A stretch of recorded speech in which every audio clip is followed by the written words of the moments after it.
My name is Grace. I am 29. I was standing in the doorway of my townhouse on Idlewood Avenue in Richmond, Virginia, at 3:14 a.m., wearing an old college t-shirt and no shoes, when my sister set an infant carrier on my welcome mat, along with a diaper bag and a folded piece of paper, and said, "Handle it. I'm done."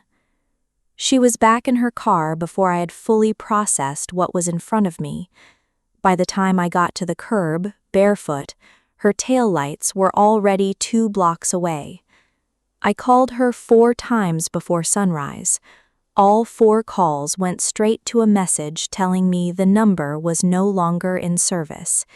She had blocked me, our mother, and, as I'd learn over the following weeks, every other person in our family, all within the same night.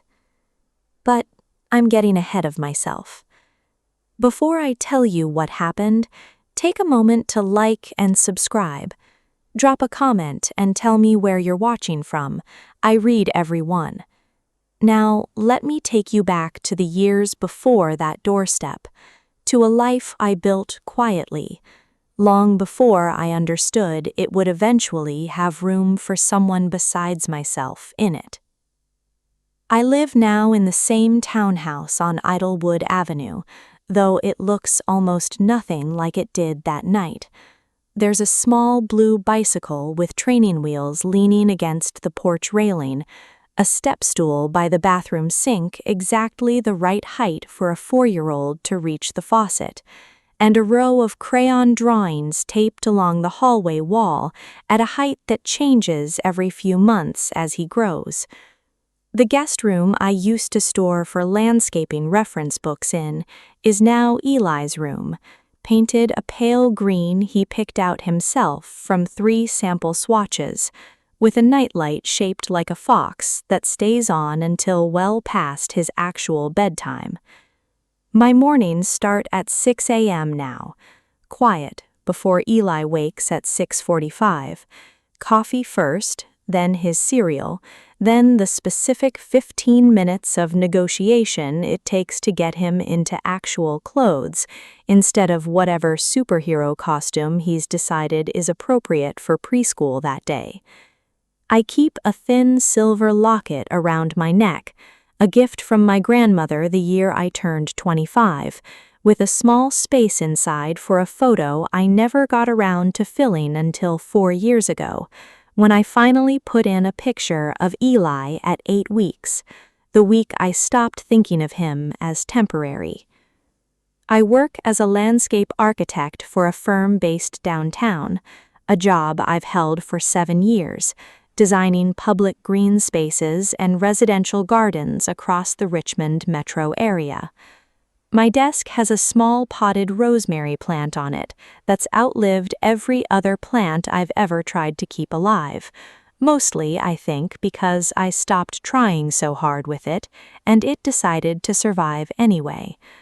There's a small drawing of what Eli calls our garden pinned to the corkboard above my monitor, crayon flowers in colors that don't exist in nature, next to an actual site plan for a public park I'm currently redesigning.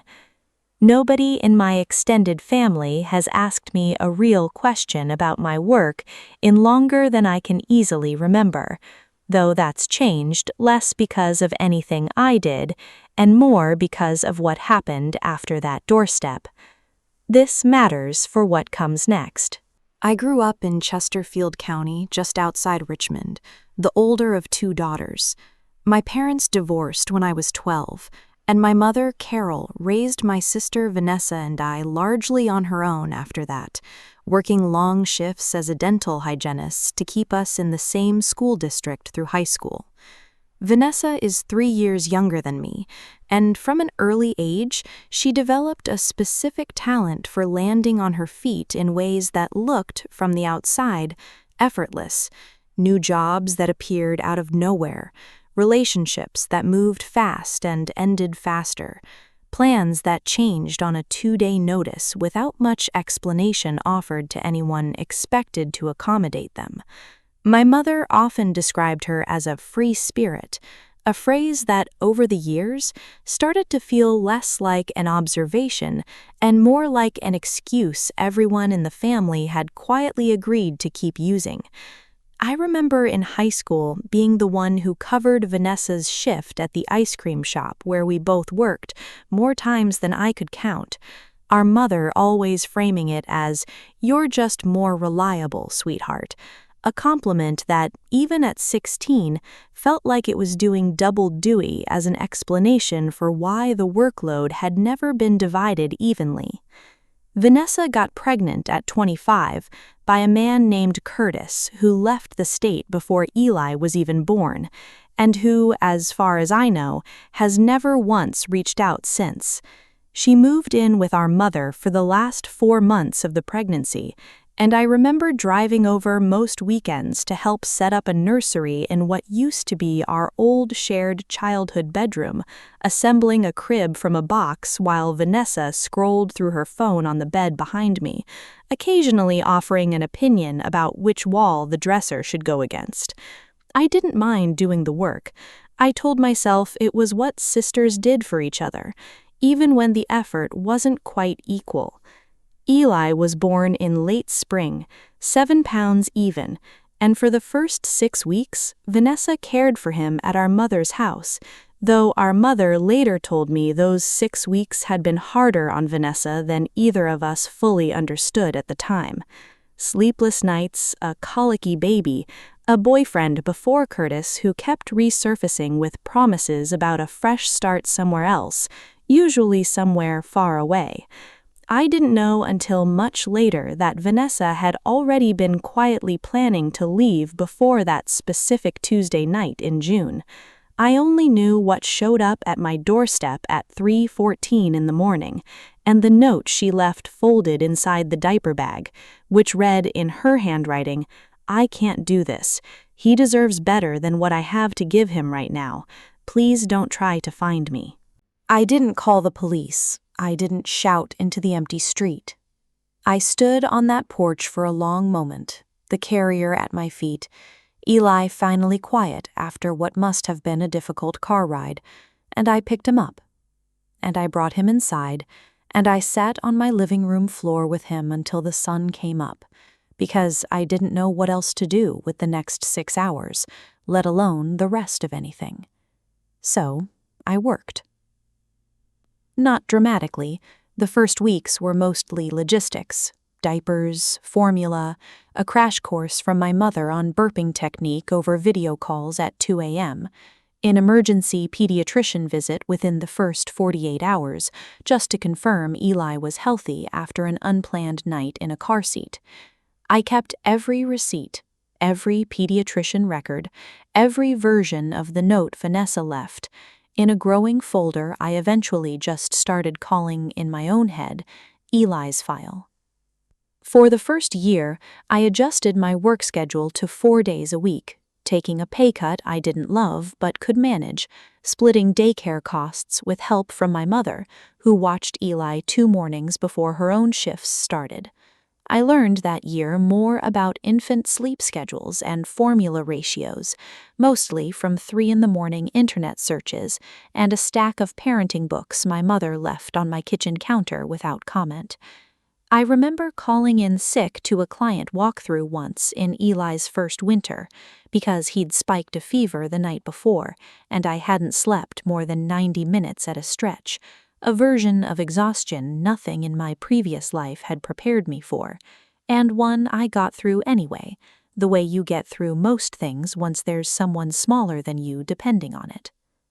By his 2nd birthday, I'd worked my way back to full-time, structured around a daycare that opened at 7, and a boss, a woman named Renata Ford, who told me early on, watching me apologize for leaving at 5 sharp to make pickup, "You don't need to apologize for parenting on schedule. Just get your work done, which you always do." I didn't tell her the full story behind the schedule for almost a year. I didn't need to. By Eli's 3rd birthday, the guardianship had been finalized into a permanent legal arrangement, my name on his school forms, his emergency contacts, his pediatrician's file. I'd redesigned 2 public parks that year for my firm, projects with my name quietly attached in the credits nobody outside the office ever really reads. I started, somewhere around that same time, keeping a small notebook of things Eli said that made me laugh, mostly for myself, mostly because I didn't have anyone else's memory of his early years to compare mine against. I wasn't trying to prove anything to anyone. I was simply building the kind of steady, specific life a 4-year-old needed underneath him, one weekday morning at a time. My mother turned 60 in October, 4 years after that night on my porch, and she wanted, for the first time in years, a real party, a rented event space downtown, 45 guests, caterers, the kind of celebration she'd never let herself have during the years she was raising 2 daughters, mostly alone. I helped her plan most of it. I almost didn't think twice about attending, until 3 days before the party, when my mother called and said quietly, "I need to tell you something before Saturday. Vanessa reached out. She's coming." I sat with that for a long moment before I said anything back. "She wants to see Eli," my mother continued. "She says she's different now. She's been sober for a year, she says. She has a lawyer of her own, apparently, and she wants to talk about custody." I could have skipped the party. I could have told my mother I needed more time, more warning, more control over how and when this conversation happened. Instead, I called Patricia Nguyen that same afternoon, and she said evenly, "If Vanessa's planning to raise this at a party, in front of family, you don't want to be the only person in that room without documentation. Bring me as your guest. I'll bring the file." That was the whole conversation. I could have said no to the party entirely. That's exactly why I went. I dressed Eli in a simple blue button-up for the occasion, nothing fussy, the kind of outfit he could still run around in without anyone fussing over stains. I wore a plain navy dress myself, nothing that called attention to anything. I put on the silver locket, the one with his photo tucked inside, the way I do most days without thinking about it. I wasn't dressing either of us up for Vanessa. I was dressing for my mother's 60th birthday, the way any daughter would, on an ordinary Saturday that happened to also carry an extraordinary amount of weight. The event space sat on the 2nd floor of a renovated warehouse near the river, exposed brick, string lights strung across the ceiling, a long table of appetizers along one wall, and a small dance floor near the windows. I arrived early with Eli and my mother, helping set out place cards and centerpieces before most guests arrived, watching the room slowly fill with cousins, old family friends, coworkers from my mother's dental office who'd known her for over a decade. I got a glass of water from the bar instead of the wine already being poured for toasts later. I spotted Vanessa near the entrance about 40 minutes in, and for a moment I almost didn't recognize her. Her hair longer, a simple gray dress instead of the going-out clothes I remembered before, a woman with her I didn't know, presumably the attorney my mother had mentioned.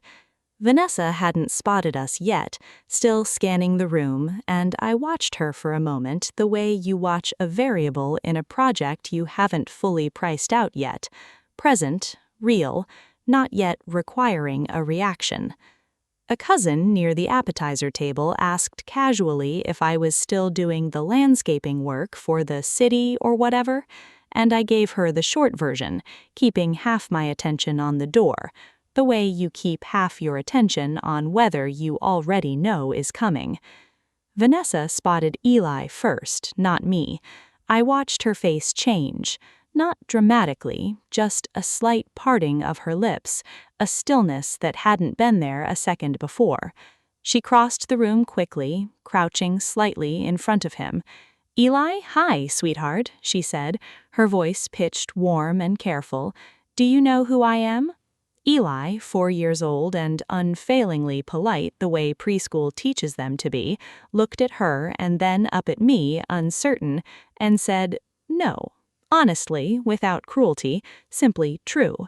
Vanessa's face flickered, something crossing it quickly before she smoothed it back into a smile.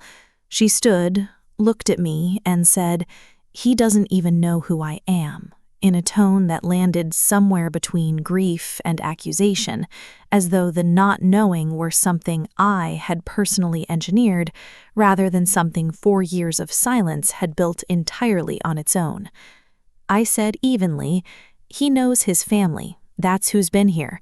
I didn't raise my voice. I kept my hand lightly on Eli's shoulder, steering him gently toward the dessert table, where my mother had set out a small plate of cookies specifically because she knew he'd want one before dinner.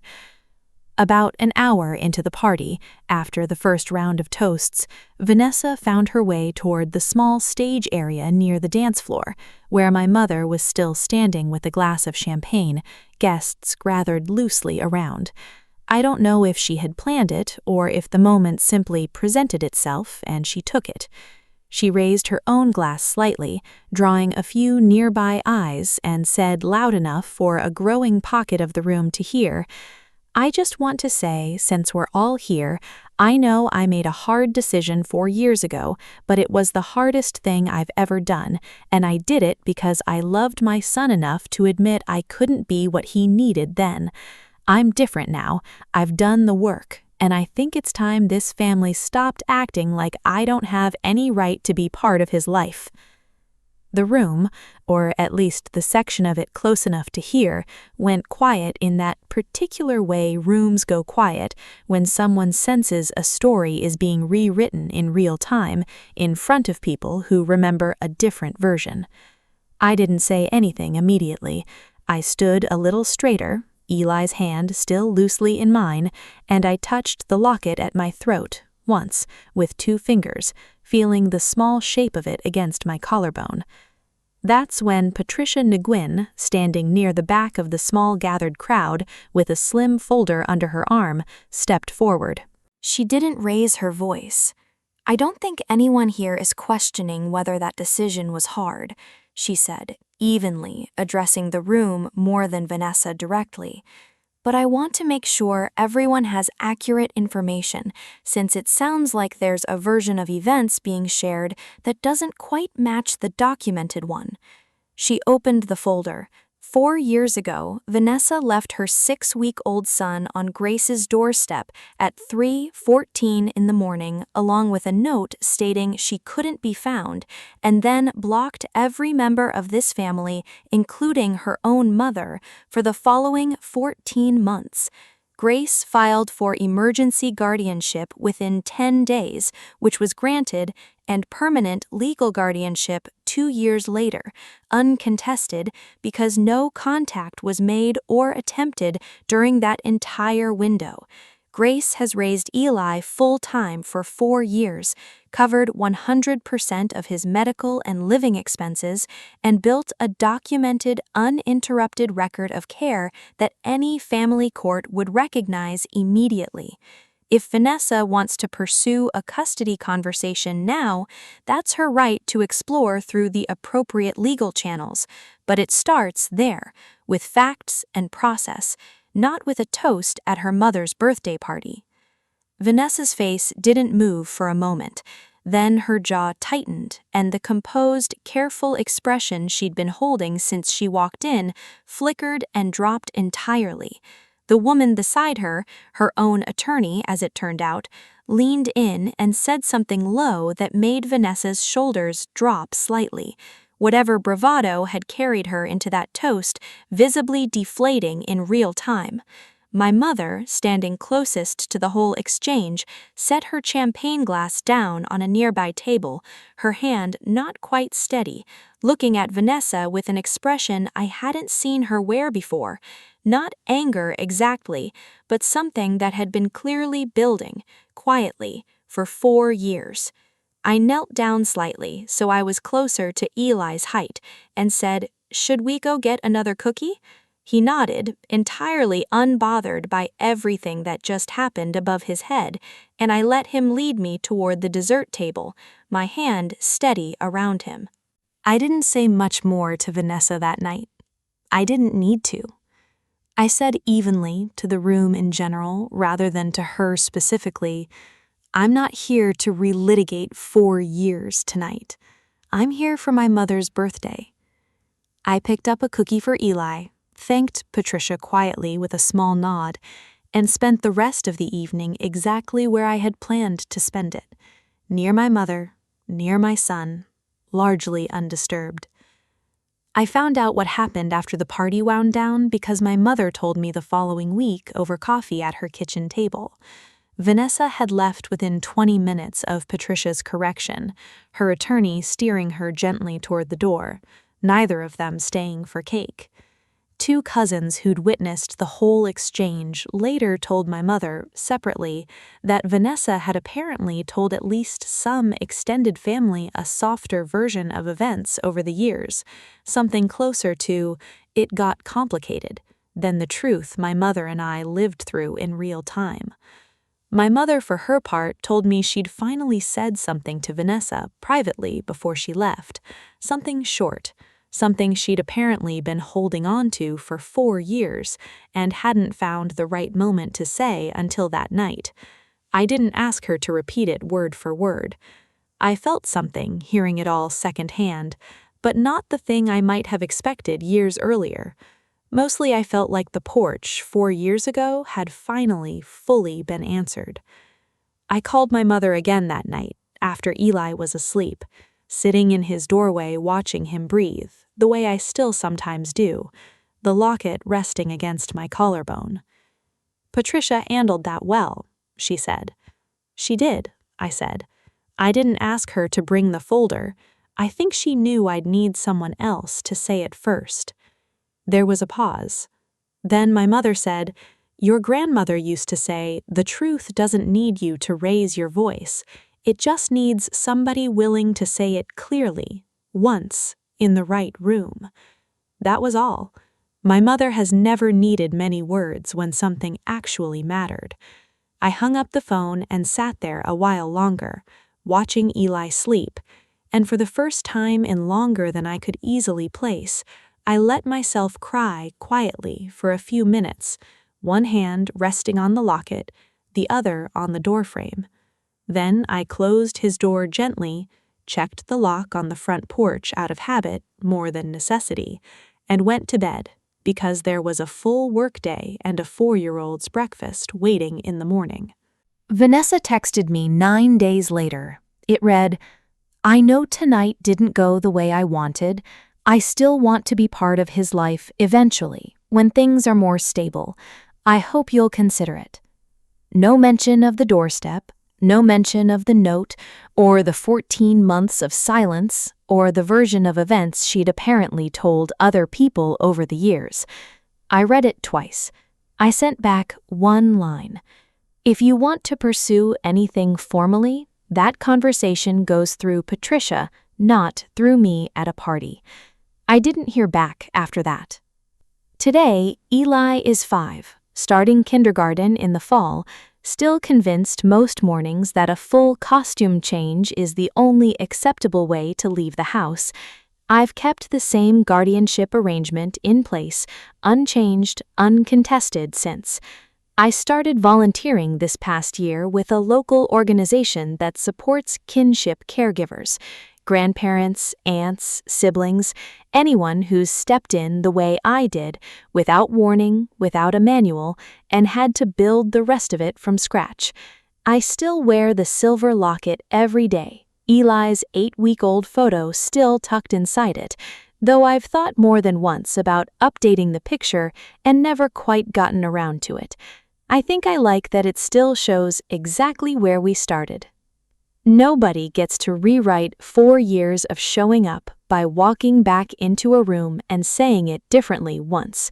What you build quietly, one ordinary morning at a time, the pediatrician appointments, the daycare pickups, the costume negotiations, has its own kind of permanence, whether or not anyone else in the family was there to watch it happen.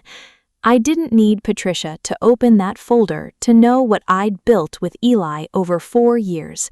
I just needed the room to hear it once, clearly, before someone else got to decide how the story ended. If this story reminded you of your own worth, share it with someone who needs to hear it today. Subscribe, and I'll see you in the next one.